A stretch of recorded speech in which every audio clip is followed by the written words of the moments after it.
Bonjour à tous et bienvenue dans ce contexte live. On vous retrouve aujourd'hui pour parler des politiques publiques en matière de nucléaire. On avait envie de vous proposer un point sur le sujet parce que l'atome fait l'objet de nombreux bras de fer au niveau européen comme au niveau français. Alors, ceux parmi vous qui lisent le briefing de Contexte Énergie peuvent suivre ces bras de fer, chaque péripétie tous les matins en nous lisant. Mais aujourd'hui, on va essayer de prendre un petit peu de recul sur ce thème. Et puis, évidemment, on va répondre à vos questions qui sont déjà arrivées, qui sont déjà nombreuses. Autour de cette table, je vais jouer un peu le rôle de l'ingénu, mais j'ai la chance d'avoir deux très bons spécialistes du sujet avec moi. Le premier est basé à Paris, c'est Thomas Chemel. Bonjour Thomas. Salut Yann, bonjour tout le monde. Et la seconde est basée à Bruxelles, c'est Anna Hubert. Bonjour Anna. Bonjour à tous. Anna, je crois que la rédaction de Contexte à Bruxelles a été très prise par le suspense autour de la confirmation des commissaires. C'est un peu l'actu de la semaine. Alors, tu nous confirmes cette fois, c'est bon, on a une commission qui va pouvoir commencer à travailler ? Oui, exactement, une nouvelle commission depuis hier. Et alors, le gouvernement français et son siège éjectable, donc à bien se tenir, parce que nous, on est parti pour 5 ans, a priori, si tout va bien. Voilà, je ne sais pas si le gouvernement Barnier tiendra 5 ans, j'en doute un petit peu, mais bon, on verra bien. Petit point sur le programme de ce contexte live. Dans la première partie, on va parler de la bataille sans fin qui se joue au sein des institutions de l'Union européenne, la bataille qui oppose les partisans du nucléaire à ceux qui préfèrent miser sur les énergies renouvelables. Et ensuite, dans une deuxième partie, on verra qu'en France, les partisans de l'atome ont repris du poil de la bête ces dernières années, en termes d'influence notamment. En témoigne la décision d'Emmanuel Macron de construire de nouveaux réacteurs. Mais tout est loin d'être réglé. On verra que la question du financement, notamment, n'est pas bouclée.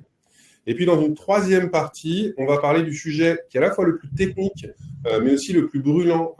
C'est celui de la régulation des prix de l'électricité sur le marché français. On part pour 45 minutes d'échange. Je ne serais pas étonné qu'on déborde un petit peu, vu le nombre de questions et la technicité des points qu'on va aborder. On va essayer quand même de ne pas trop déborder.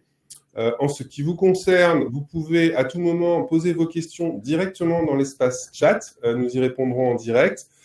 Et si vous le souhaitez, vous pouvez aussi réagir aux différents échanges et les prolonger, toujours dans l'espace chat. Le lien se trouve normalement en bas à droite de votre écran.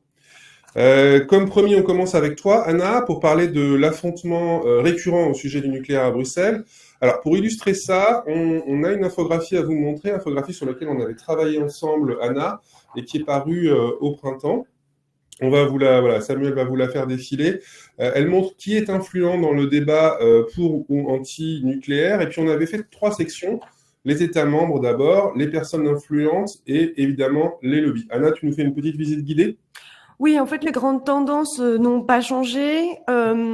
Les États membres sont très polarisés en 2 camps, les amis des renouvelables d'un côté et l'alliance du nucléaire de l'autre.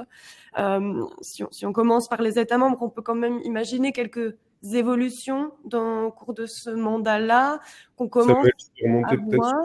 États membres pour montrer la première partie de l'infographie.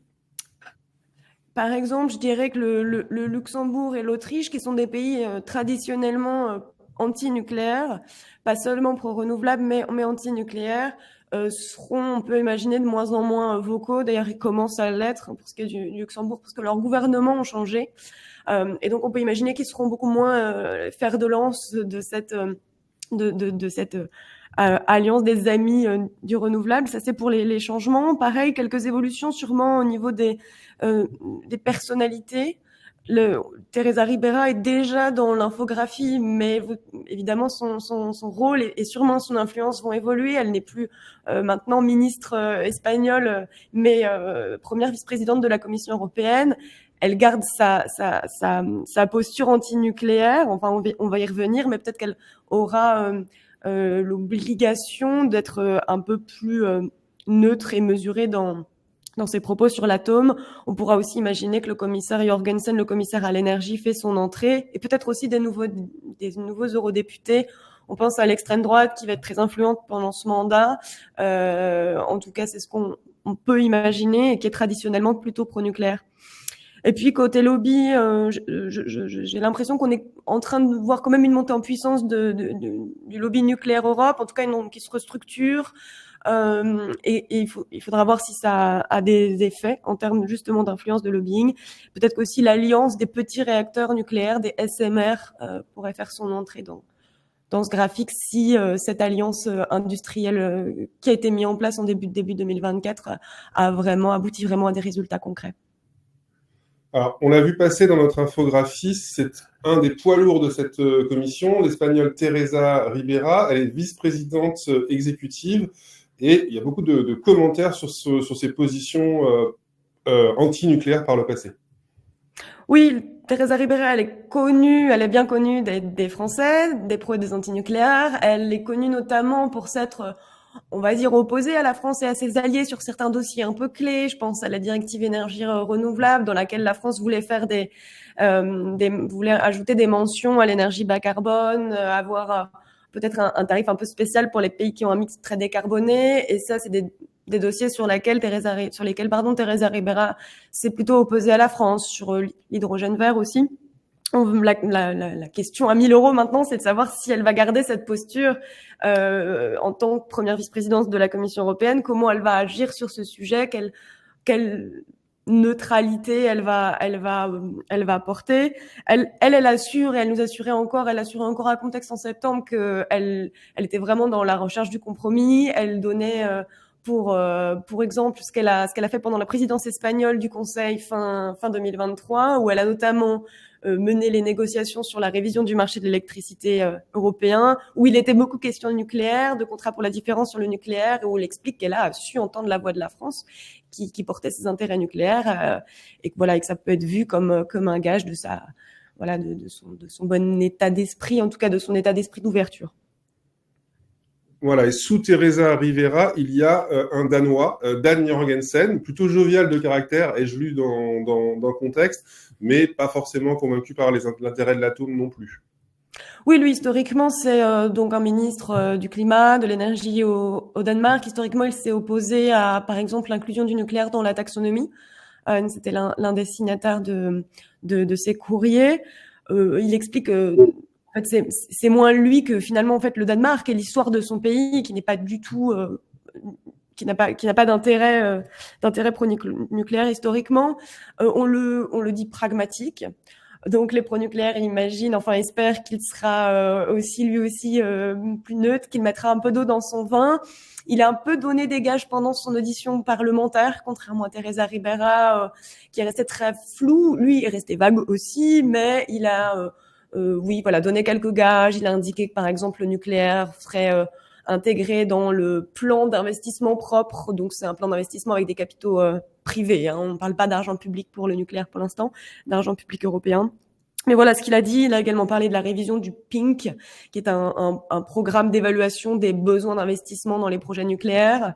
Mais tout ça reste assez flou et anecdotique. Et finalement, on ne sait pas grand-chose de sa vision, de la vision qu'il va développer pendant les 5 prochaines années. Alors, on n'a pas appris grand-chose dans les auditions, mais grâce à Contexte, on a quand même le programme de travail de ces deux commissaires. C'est un gros document qui est en bonne place sur leur bureau. Oui, c'est le document de passation, on peut dire, qui résume les services de la Direction générale de l'énergie, il résume ce qui a été fait et ce qui reste à faire, ou en tout cas donne quelques idées de ce qui pourrait être fait pour le prochain mandat. C'est un document évolutif, on n'a pas ici la dernière version, c'est une version qui date de juillet et qui a dû un petit peu évoluer depuis. On n'y lit rien du tout on n'y découvre pas de directive bas carbone, par exemple, aux grandes dames de certains. La Commission reste très stricte sur sa conception de la directive énergie renouvelable, l'importance d'avoir des objectifs d'énergie renouvelable et pas autre chose. On voit quand même que la DGNR suggère de prendre en compte le nucléaire dans le Clean Industrial Deal, le pacte pour l'industrie propre qui va être présenté dans les 100 jours, notamment prendre en compte les SMR. Et puis, il est aussi question d'une stratégie sur la fusion nucléaire. Enfin, la fusion nucléaire, c'est pas le thème le plus clivant, hein. Même l'Allemagne apparaît assez ouverte sur le sujet, par exemple.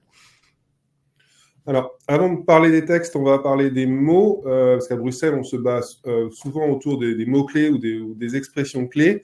L'un des combats des pro-nucléaires, c'est que la politique climatique donne la priorité aux énergies bas carbone plutôt que seules énergies renouvelables. Mais ce combat qui est mené notamment par la France, il n'est pas vraiment gagné pour le moment.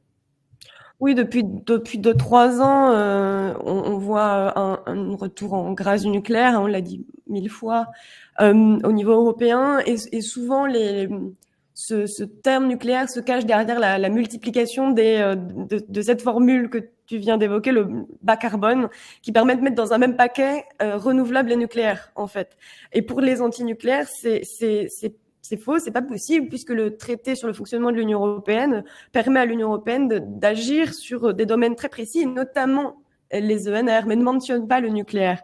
Alors que pour les pro-nucléaires, au contraire, l'Union européenne a plutôt un impératif de neutralité technologique. Elle doit répondre à l'un des objectifs, là aussi fixés par les traités, qui est de lutter contre le changement climatique. Et donc, c'est la décarbonation. Et la décarbonation, ça doit passer par toutes les énergies bas carbone. Donc, c'est vraiment une bataille symbolique, une bataille de mots. C'est cette bataille-là qui explique, par exemple, le pied de nez que la France a fait à Bruxelles récemment, en lui envoyant son plan national énergie-climat, son PNEC, sans mentionner de cible renouvelable, comme il était pourtant demandé par Bruxelles, mais en mentionnant une cible d'énergie décarbonée, ce qui n'a pas vraiment plu à la Commission. Un peu mauvais joueur. Alors, cette bataille a des conséquences concrètes, c'est pas simplement les mots. Cette bataille a des conséquences concrètes pour plusieurs textes qui sont dans les tuyaux. Est-ce que tu peux nous en parler ? Bon, très rapidement, en fait, on voit venir la bataille d'influence, ou en tout cas la bataille législative sur la future cible climatique 2040 de l'Union européenne. Et on peut imaginer, sans trop se risquer, que ça va être, oui, l'un des combats des pros contre les anti, les pots nucléaires, et la France au premier rang va vouloir, encore une fois, une mention de ces énergies bas carbone, que ce soit via des objectifs dans la directive énergie renouvelable ou dans d'autres, ou via un autre texte ad hoc, que ce soit aussi via la révision du règlement gouvernance qui fixe justement les objectifs qui doivent être publiés par les États membres dans leur PNEC, dans leur plan national énergie-climat. Donc, ouais, plusieurs terrains de jeu en perspective. Alors, peut-être un peu plus surprenant pour les néophytes comme moi, on parle aussi beaucoup de nucléaire quand on parle d'hydrogène. Il y a notamment un acte délégué de la Commission européenne. Un acte délégué, c'est l'équivalent d'un décret. Acte délégué sur l'hydrogène bas carbone. Vous avez écrit dans le contexte que cet acte délégué était très attendu. Mais il va quand même falloir que tu nous expliques que vient faire le nucléaire dans cette histoire d'hydrogène. Bon, j'ai essayé de rester simple, et c'est vrai que c'est un sujet un peu technique, et je vais surtout essayer de pas dire n'importe quoi. Cet acte délégué, c'est un texte qui définit en fait tout simplement l'hydrogène bas carbone. Pour l'instant, il n'y a pas de définition au niveau européen. Et il y a plusieurs moyens de faire de l'hydrogène bas carbone. Soit on prend de l'hydrogène fossile, donc à partir de gaz, et on lui colle un dispositif de type CCS pour capter le CO2 émis et le stocker ou le réutiliser. Ça, c'est un premier moyen. Soit, effectivement, on utilise des électrolyseurs pour produire de l'hydrogène et qui sont, eux, branchés sur une centrale nucléaire, qui sont alimentés avec de l'énergie nucléaire ou de l'énergie renouvelable, qui est aussi forcément bas carbone, mais qui, elle, fait déjà l'objet, l'hydrogène renouvelable, d'une définition d'un acte délégué en 2023. Donc là, on s'intéresse vraiment à l'hydrogène produit par électrolyseur et alimenté par du nucléaire, notamment. Et l'un des points de tension sur ce texte que présente, qui est toujours en consultation, qui est toujours en train d'être écrit par la Commission, c'est la méthodologie de calcul des émissions de cet hydrogène bas carbone.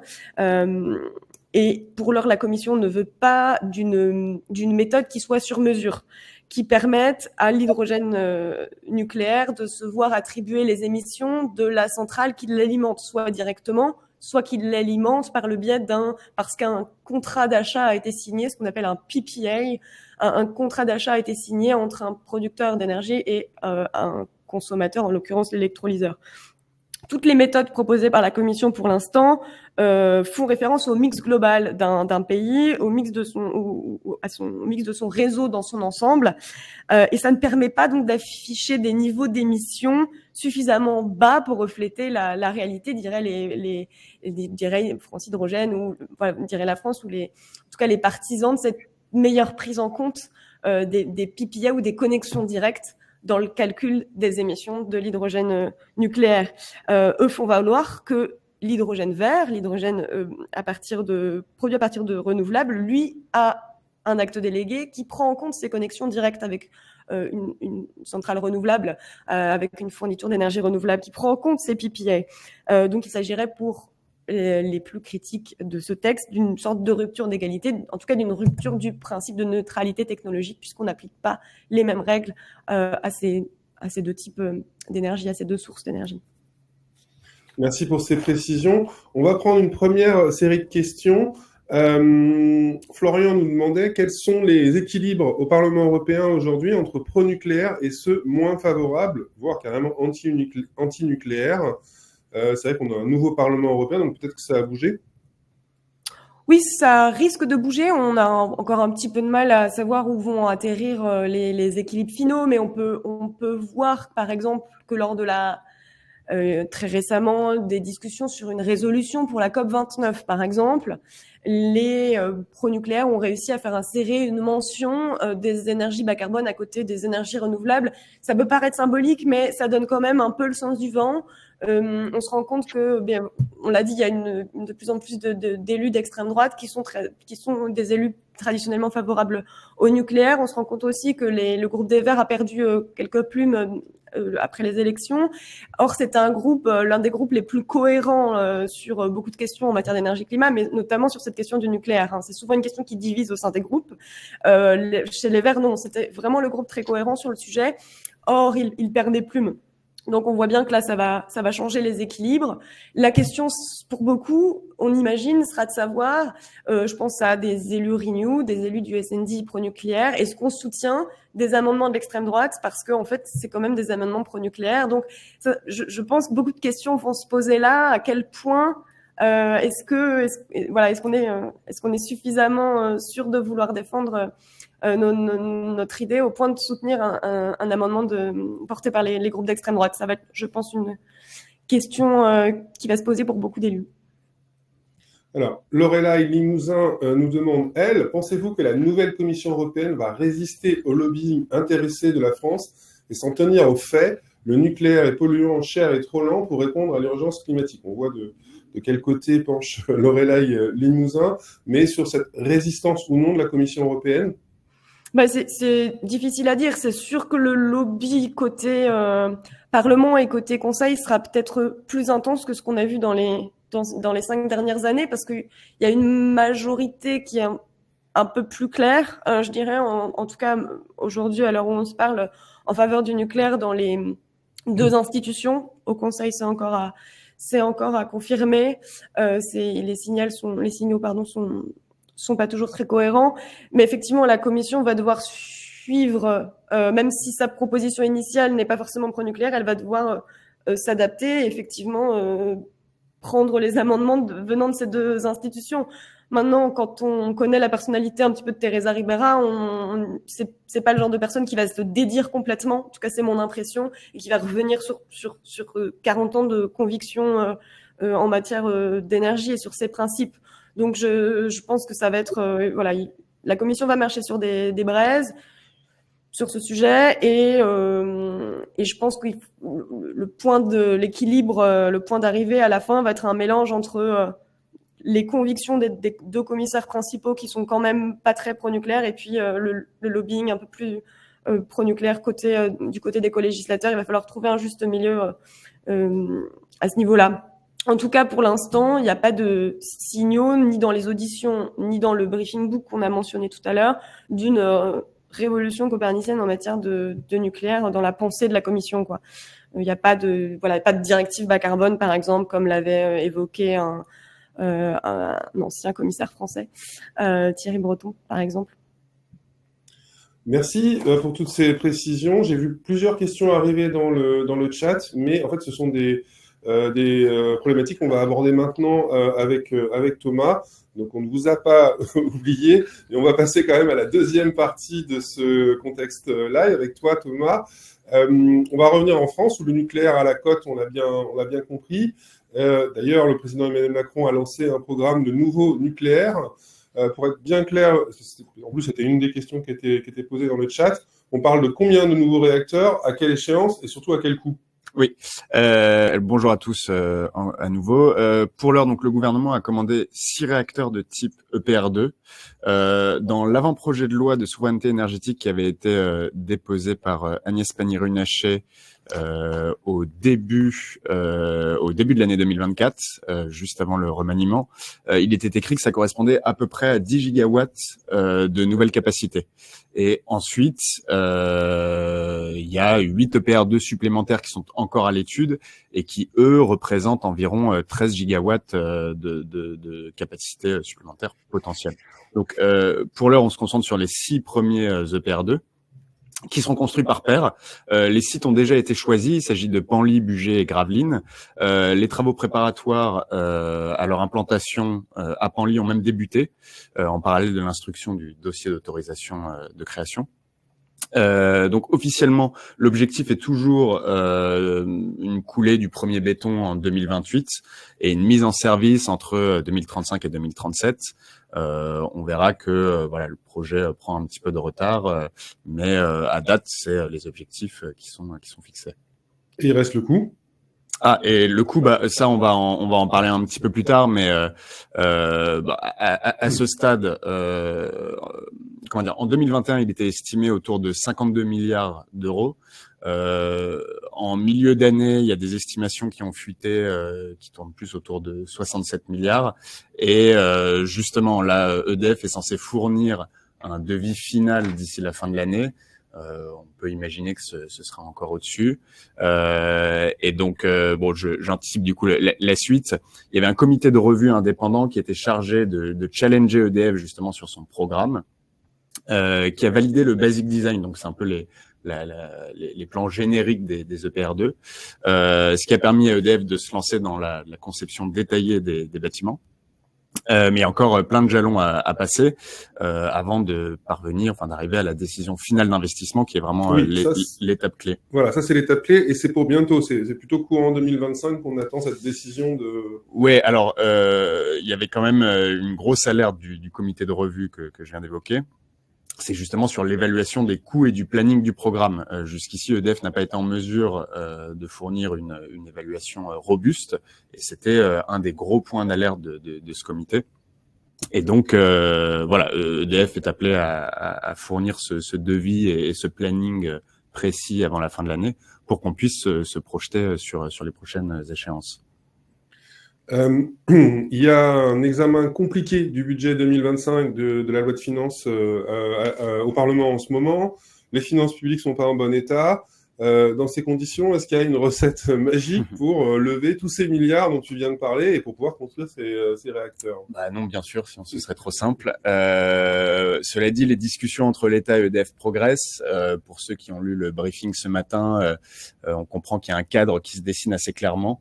Alors les plus avertis le savaient, il y a pas 10 000 options sur la table.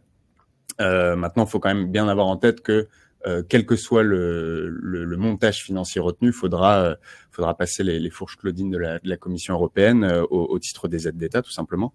Donc justement, là, les dernières informations qui nous sont parvenues, qui ont été relayées par d'autres titres de presse, c'est que pour faciliter les négociations, EDF et le gouvernement opterait pour un schéma assez proche de celui qui a été retenu par la République tchèque pour sa centrale nucléaire de Dukovany, dont les grandes lignes ont déjà été validées par Bruxelles.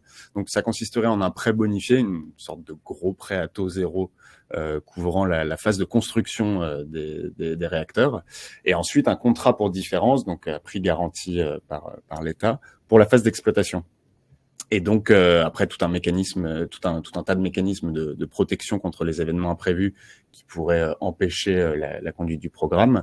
Mais voilà, du coup, on sent que l'État et le gouvernement convergent vers une solution qui permettrait en tout cas de peut-être faciliter les négociations avec la Commission européenne. On est le 28 novembre. Pour l'instant, la France a toujours un gouvernement. Ce sera peut-être pas le cas dans une quinzaine de jours. Et tu viens de nous dire qu'il y a des délais quand même assez serrés à tenir, ce qui peut être compliqué en cas de nouvelle crise politique. Ça rejoint une question que nous a posée Denis Baupin tout à l'heure, qui nous dit le Conseil de politique nucléaire avec un gouvernement en mode affaires courantes peut-il décider du mode de financement des EPR2 ? Est-ce qu'on a la réponse à cette question? Qu'est-ce qu'on fait en cas de crise politique? Ouais, alors c'est vrai que c'est un problème. Là, je vais d'abord rappeler que pour EDF et puis pour toute la chaîne de sous-traitance, en fait, les fournisseurs et tous les acteurs de la filière nucléaire, c'est important qu'il y ait une décision finale d'investissement assez rapidement pour qu'on puisse se projeter justement sur les prochains jalons. Donc le comité de revue avait justement une crainte, c'était que on puisse pas tenir l'échéance d'une décision finale d'investissement en 2025.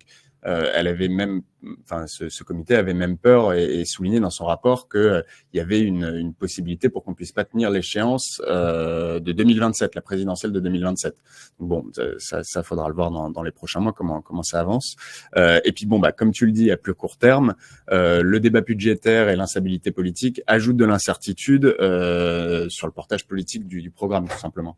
Donc il y a une chose qu'on commence à entendre, c'est que donc oui, il y avait un conseil de politique nucléaire qui devait se tenir en décembre, présidé par Emmanuel Macron. On comprend que ça a été décalé, notamment parce que le devis final d'EDF se fait toujours attendre. Et puis il y a peut-être aussi comment dire, on imagine peut-être mal le gouvernement claironner sur le succès d'un accord avec EDF sur le financement du programme. Là, d'ici la fin de l'année, un programme à plusieurs dizaines de milliards d'euros, alors que dans le même temps, il demande 60 milliards d'économies dans le cadre du budget. Donc peut-être qu'il Ça va être compliqué il y a peut-être termes de aussi, communication, quoi. voilà, il y a peut-être une petite dimension de communication. Et alors, pour répondre à la question de Denis Baupin, en fait, ça dépend de ce qu'on met dans les affaires courantes. Il y a rien qui définit réellement les affaires courantes aujourd'hui, donc c'est très compliqué. Maintenant, c'est vrai que le Conseil de politique nucléaire est présidé par le chef de l'État et ils siègent le Premier ministre et tous les ministres concernés. Donc, un gouvernement démissionnaire peut-il prendre des décisions dans le cadre du Conseil de politique nucléaire? Honnêtement, je m'avancerai pas là-dessus. J'en sais rien. On est un peu en terrain incognita, mais ça, à mon avis, ça sera loin d'être le seul domaine où ce sera le cas si jamais le gouvernement Barnier doit démissionner. Parmi les questions qu'on a reçues, Thomas, sur ce sujet, toujours Lorelai Limousin. Non, pardon. Oui. Voilà, c'est ça. C'est bien effectivement une question de Lorelai Limousin. Je me trompais de feuille. Qui nous dit: observez-vous une prise de conscience quant à la vulnérabilité du nucléaire face aux impacts du changement climatique, notamment le manque d'eau pour refroidir les centrales en période de sécheresse? Ouais, alors il y a eu un rapport très intéressant de la Cour des comptes en mars 2023 sur l'adaptation du parc nucléaire au dérèglement climatique et la question de la ressource en eau est très très prégnante évidemment. Premier constat dressé par la Cour des comptes, c'est que l'adaptation du parc nucléaire ne représente pas de lourds enjeux financiers, mais ça reste quand même assez difficile à apprécier. Je me suis replongé dedans rapidement ce matin. EDF a déjà investi, donc tout ça selon la Cour des comptes, sur la base évidemment des informations qui lui ont été communiquées par le groupe. Donc EDF a déjà investi 960 millions à date, enfin en tout cas en 2023, et les dépenses programmées pour la période 2022-2038 représentent environ 600 millions d'euros. Mais du coup, surtout ce que la Cour des comptes souligne, enfin, elle appelle EDF à davantage limiter la consommation d'eau de ses réacteurs. Et pour parler le langage d'EDF, entre guillemets, elle s'inquiète d'une possible augmentation des indisponibilités pour raisons climatiques en cas de concentration des EPR2 en bord de rivière. Donc, on l'a dit tout à l'heure, les sites d'implantation des 6 premières paires d'EPR, des 3 premières paires, pardon, des 6 premiers réacteurs ont été choisis, donc 2 en bord de mer, 1 en bord de rivière. Mais de ce qu'on comprend, et c'est ce que souligne la Cour des comptes, c'est assez difficile de savoir à date, mais il est probable que les 8 potentiels supplémentaires soient plutôt installés en bord de rivière. Donc évidemment, la question de la consommation d'eau se posera.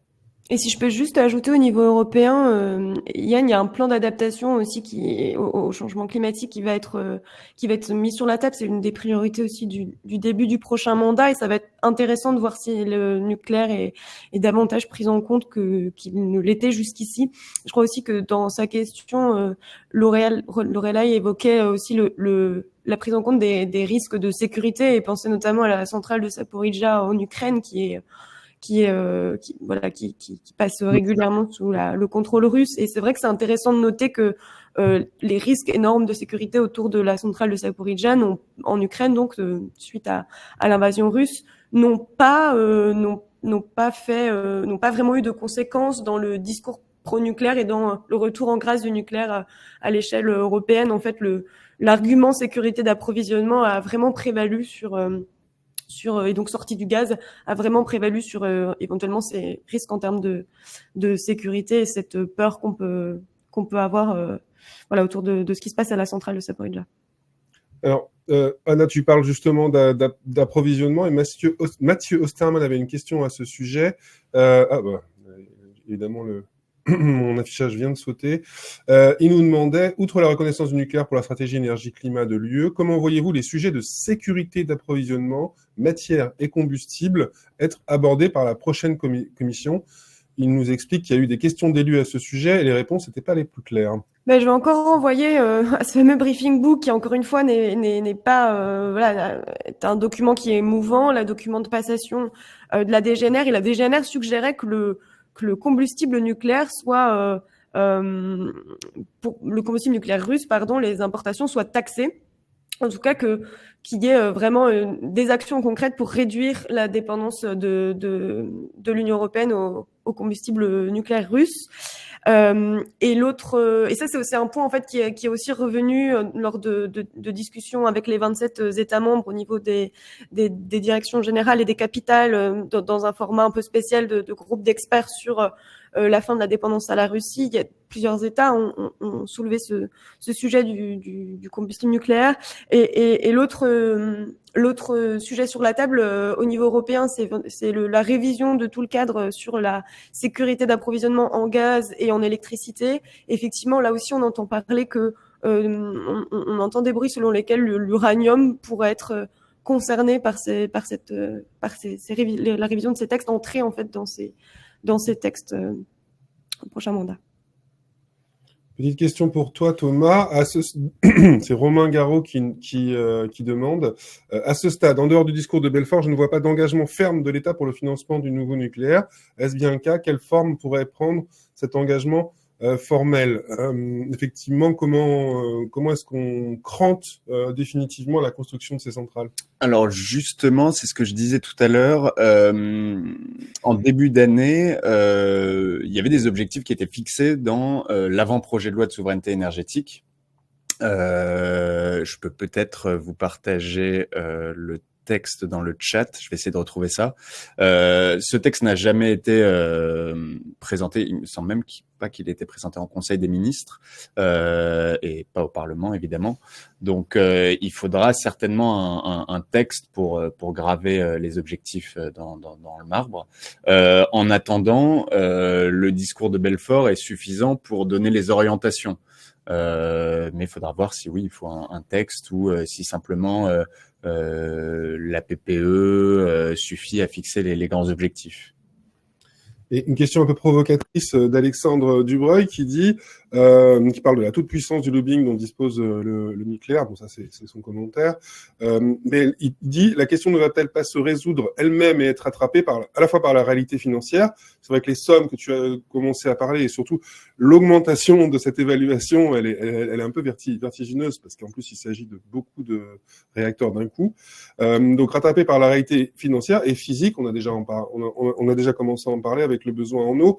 Si je résume la question, c'est est-ce que on va vraiment les construire, ces centrales, ou est-ce qu'il y a encore une possibilité qu'on arrête les frais parce que c'est trop cher et trop incertain d'un point de vue de l'environnement? Oui, la question se pose régulièrement, hein, ne serait-ce que le coût de l'électricité, est-ce qu'il est compétitif? Derrière, en fait, c'est une question éminemment politique, c'est-à-dire on a une filière qui s'est engagée dans dans cette direction. On a un parc existant, il y a évidemment énormément d'investissements à faire, mais la question est politique en fait. À la fin, c'est quelles orientations on donne à la politique énergétique, au mix énergétique. C'est pas moi qui vais décider si oui ou non on doit construire des centrales pour avoir un coût de l'énergie compétitif. C'est pas toi qui décide, mais tu connais un peu ceux qui vont décider. Alors, les politiques, tu les connais. Là, je parle du prix. Alexandre souligne aussi les besoins en eau, etc. C'est vrai que ça soulève plein de questions. Maintenant, la France a toujours, et puis là, depuis quelques années, comment dire, le gouvernement et les pouvoirs publics martèlent un petit peu le même discours, c'est-à-dire on avance sur plusieurs jambes et en matière de production, il y a 2 jambes, c'est les ENR et le nucléaire. Bon, c'est le choix qui a été fait et je les vois mal en tout cas revenir là-dessus à court terme. Pour l'instant, on s'y tient. Alors, tu me donnes une transition en parlant du prix de l'électricité. Tu m'offres une transition vers la dernière partie de ce contexte live. Désolé, j'ai la voix qui tremble un peu. Beaucoup de rhume à Paris en ce moment. Et toujours avec toi, Thomas, on va parler de la régulation des prix sur le marché français.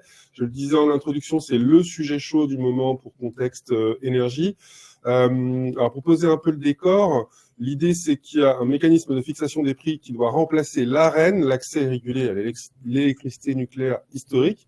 L'AREN, ça se termine le 1er janvier 2026, mais il faut anticiper et trouver une recette qui permet aux consommateurs et aux entreprises de bénéficier d'une électricité bon marché. Il y a une question forte de compétitivité de l'industrie française notamment. Mais cette recette, pour fixer le prix, elle doit aussi garantir aux fournisseurs d'électricité, à commencer par EDF, suffisamment de revenus pour investir. Depuis 1 an, il existe un document qui jette les premières bases de ce nouveau système, un accord entre EDF et l'État. Alors, moi, quand on me dit accord EDF-État, j'imagine un gros PDF avec des centaines de pages, des annexes, des clauses. Et en fait, pas du tout. C'est un simple recto verso. Et si on sait que c'est un recto verso, c'est parce que Contexte s'est procuré ce document et l'a publié. Tu peux nous le présenter un peu, Thomas ? Oui, ça paraît assez étonnant, effectivement, mais EDF et le gouvernement ont négocié pendant de longs mois sur le futur schéma de régulation de l'électricité nucléaire, et ils ont abouti à cette simple copie recto verso qui liste en fait les grands principes mais sans réelle valeur juridique. Alors pour résumer, le mécanisme vise à allonger la maturité des contrats pour réduire l'exposition des consommateurs à la volatilité des prix. Donc pour cela, on laisse EDF contracter de gré à gré avec ses clients, donc directement, sans intervention de l'État. Donc ses clients, entreprises, fournisseurs alternatifs, etc. Grâce à plusieurs produits. Donc, il y a des contrats de moyen terme, à horizon 4 ou 5 ans, des contrats de plus long terme et les fameux CAPEN, contrats d'allocation de production nucléaire, qui sont des contrats de partenariat industriel pour les entreprises électro-intensives. Et à la fin, on voit à quel prix EDF a vendu sa production. Et on taxe une part de ces recettes pour les redistribuer ensuite aux consommateurs pour réduire d'autant leurs factures. Donc, ces grands principes sont connus de tout le monde. Désormais, en fait, il faut s'atteler à les inscrire dans la loi, tout simplement. Ce que prévoit le gouvernement dans le cadre du projet de loi de finances, même si plusieurs groupes demandent un texte dédié. Mais en tout cas, les grands principes sont connus depuis 1 an. On avait une présentation en novembre. L'accord, repose sur une simple feuille, mais tout le monde connaît bien le principe. Et maintenant, il faut les inscrire dans la loi.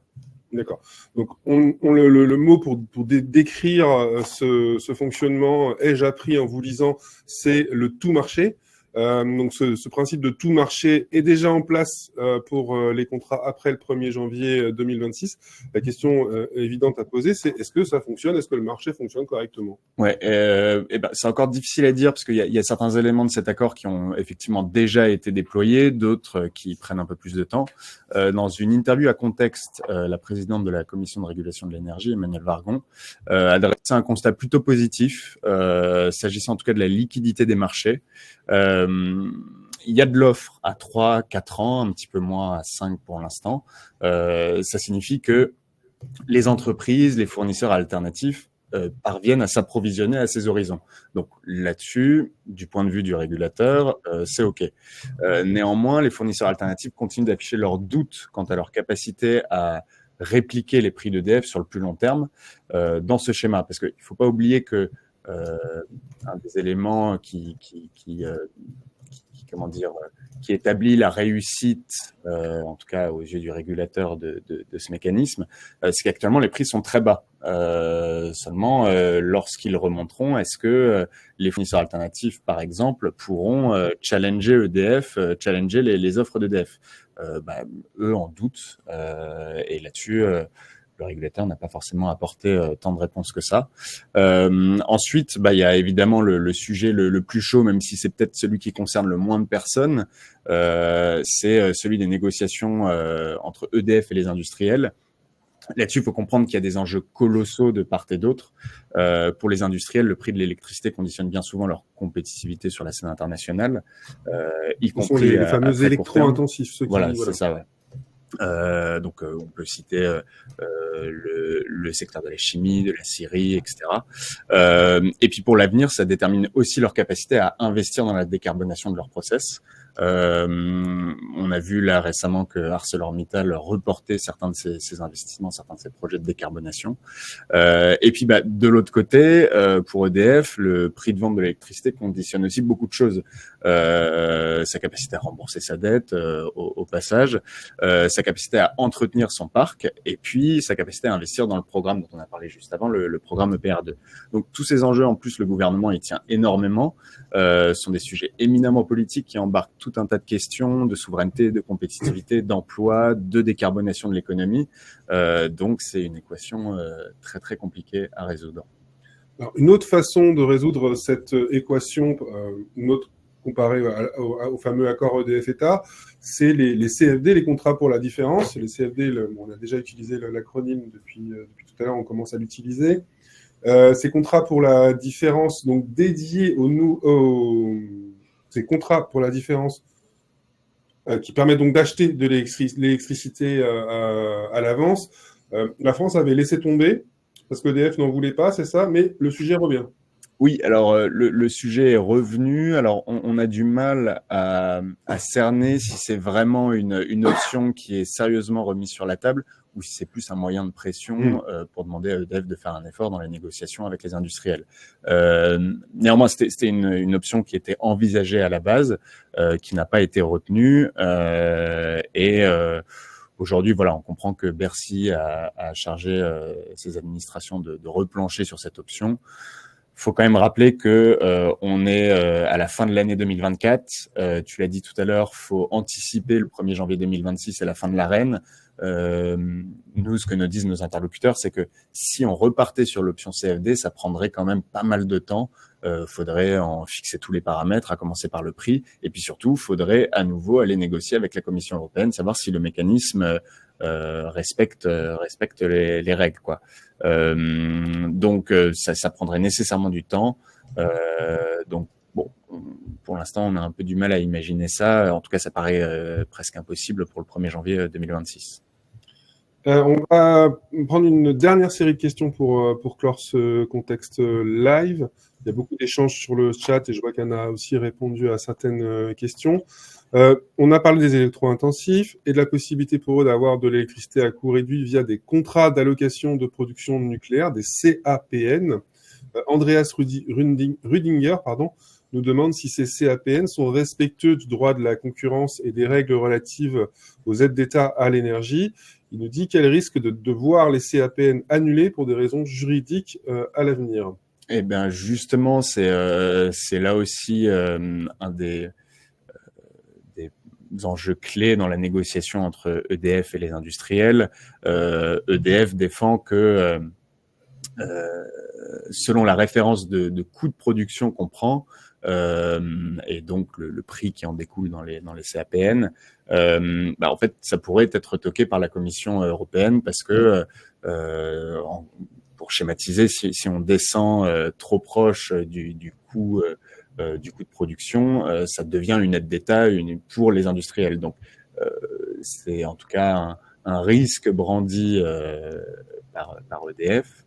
Maintenant, oui, c'est sûr que de toute façon, quel que soit le montage, ce sera scruté par la DG Comp, la Direction Générale de la Concurrence à Bruxelles, et ça embarque évidemment des gros sujets de concurrence. Ouais. Autre question d'Andreas Rüdiger. Existe-t-il une analyse publique de l'impact de l'accord post-ARENH, donc le fameux accord ETA-EDF dont on a parlé, sur les futurs TRVE? Donc les TRVE, ce sont le tarif régulé de vente de l'électricité. Oui, réglementé. Tarif réglementaire de vente de l'électricité. Merci Thomas. Andreas Rüdiger nous demande si, en termes d'impact prix et de maintien du principe de contestabilité par les alternatifs, ça tient la route. Alors là-dessus aussi, il y a eu pas mal de publications, notamment de la CRE, donc le régulateur. Ce que le régulateur explique, c'est que il a pris pas mal de décisions récemment pour protéger les TRVE de la volatilité des prix. Donc on a allongé la période de référence de la part approvisionnement des TRVE. Donc on a lissé tout ça dans le temps. Donc en fait, ce que le régulateur explique, c'est que il y a une part de volatilité supplémentaire dans le nouveau mécanisme, mais qui est compensée par le lissage de la prise en compte des prix de l'électricité dans la formation du TRVE.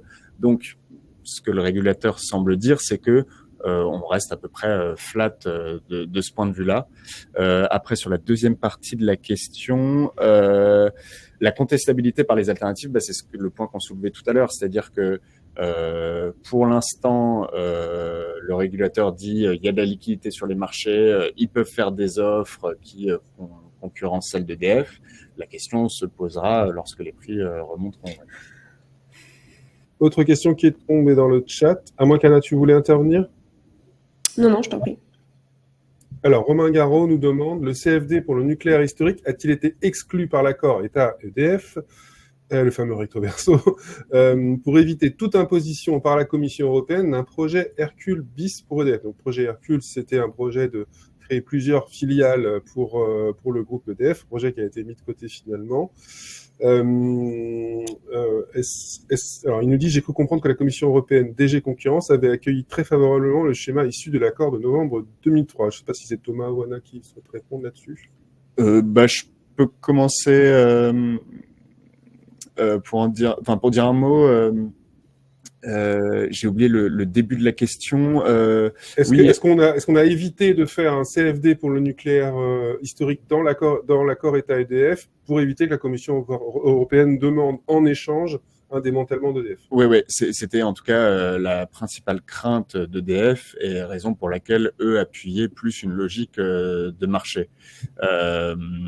Donc, a priori, c'est une des raisons pour lesquelles on est allé vers ce dispositif.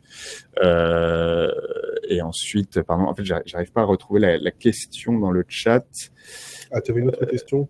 Je crois qu'elle était en deux temps, cette question. Oui, après, il dit que Romain nous dit qu'il avait accueilli très favorablement. Voilà, en fait, dans ce mécanisme, il y a pas d'aide d'État, donc pas d'aide d'État, pas de DG concurrence. Donc j'imagine que oui, là-dessus, ça simplifie quand même les négociations avec Bruxelles, oui. Et peut-être qu'il parlait aussi du projet Hercule lui-même. Est-ce que la Commission européenne pousse vers un projet de ce genre? En tout cas, là, dans le schéma actuel, a priori, il n'y a pas de risque. Non. Pas besoin. D'accord. Anna, peut-être que tu souhaites compléter? Non, je pense que tout a été dit. Oui, la Commission européenne a l'air plutôt favorable à ce qui s'est dealé fin 2023. Je crois que la France compte vraiment sur... de toute façon, on sait que on l'aurait su. En fait, si la Commission européenne n'était pas favorable, je pense que ce ne serait pas mis en place cette dernière année. Alors, je reprends juste la parole parce que il me semble avoir vu passer une question sur les alternatifs et sur la possibilité qu'ils aillent contester justement un éventuel futur abus de position dominante de la part d'EDF. Ça, faudra le voir. On sait que les acteurs alternatifs, pendant toutes les négociations qui ont été quand même simplement entre EDF et le gouvernement pendant très longtemps. Justement, ça a été dénoncé et on sait qu'ils se sont déplacés plusieurs fois à Bruxelles pour aller alerter la Commission sur possiblement les lacunes du schéma envisagé. On peut imaginer que si les prix remontent, etc., et qu'ils n'arrivent pas à challenger les offres d'EDF, qu'ils puissent retourner voir la Commission européenne pour dénoncer un abus de position dominante. Il y avait la question des CAPEN. On sait que dans une lettre qui avait été co-signée par l'autorité de la concurrence et la commission de régulation de l'énergie l'an dernier, elle disait que c'était peut-être pas normal que EDF soit le seul à pouvoir proposer de tels contrats aux industriels et qu'il y avait un risque que EDF tienne en fait tout ce segment de marché. Là-dessus, c'est très difficile d'avoir des réponses, que ce soit du gouvernement ou du régulateur. Ces contrats sont pas du tout prévus pour être étendus aux fournisseurs alternatifs. Donc, faudra voir. Ça peut coincer sur les industriels, de toute façon, ne vont pas reposer. Enfin, l'approvisionnement des industriels ne va pas reposer uniquement sur des CAPN. On parle simplement de la moitié de leur approvisionnement. Après, le reste, c'est un bouquet de différents contrats, différentes offres de fourniture. Donc, là, en tout cas, à date, le régulateur et le gouvernement maintiennent qu'il y a de la place pour les fournisseurs alternatifs. Il faudra voir comment ça se traduit à l'avenir. Et potentiellement, il y aura des contentieux liés à tous ces dispositifs. Ça peut. Merci à tous pour de nous avoir suivis. Merci Thomas et merci Anna. Finalement, on n'a pas trop débordé. On va aussi remercier Samuel qui assure la régie et il va faire un petit plan large pour qu'on puisse... Alors, je sais pas si on le verra sur le... Non, on voit son écran d'ordinateur et sa main. Voilà. Merci. Merci Samuel. Si vous n'êtes pas encore abonné, on rappelle que vous pouvez prendre un essai et recevoir tous les matins les briefings de contexte énergie dans votre boîte email et vous suivrez comme ça tous les textes en cours d'élaboration et puis tous les débats autour de la régulation du nucléaire et puis même de fixation des prix de l'électricité. Hein. On y a passé pas mal de temps pendant ce live. Vous pouvez aussi contacter les journalistes. Vous écrivez à rédaction.energie@context.com. Donc, vous pouvez nous envoyer vos scoops, il n'y a pas de problème. Et les documents exclusifs aussi. On aime. Je termine en disant que vous allez recevoir un email avec un lien vers un questionnaire de satisfaction. Si vous pouvez prendre quelques minutes pour le remplir, c'est toujours bien, parce que nous, ça nous permet un peu d'améliorer un peu, de voir s'il faut qu'on rachète des caméras ou des micros, ou s'il faut qu'on soit moins pédagogue, plus technique, moins technique. Enfin bref, on compte sur vous. Je vous dis au revoir et je vous dis surtout à bientôt pour un autre contexte live. Voilà. Merci beaucoup. Au revoir.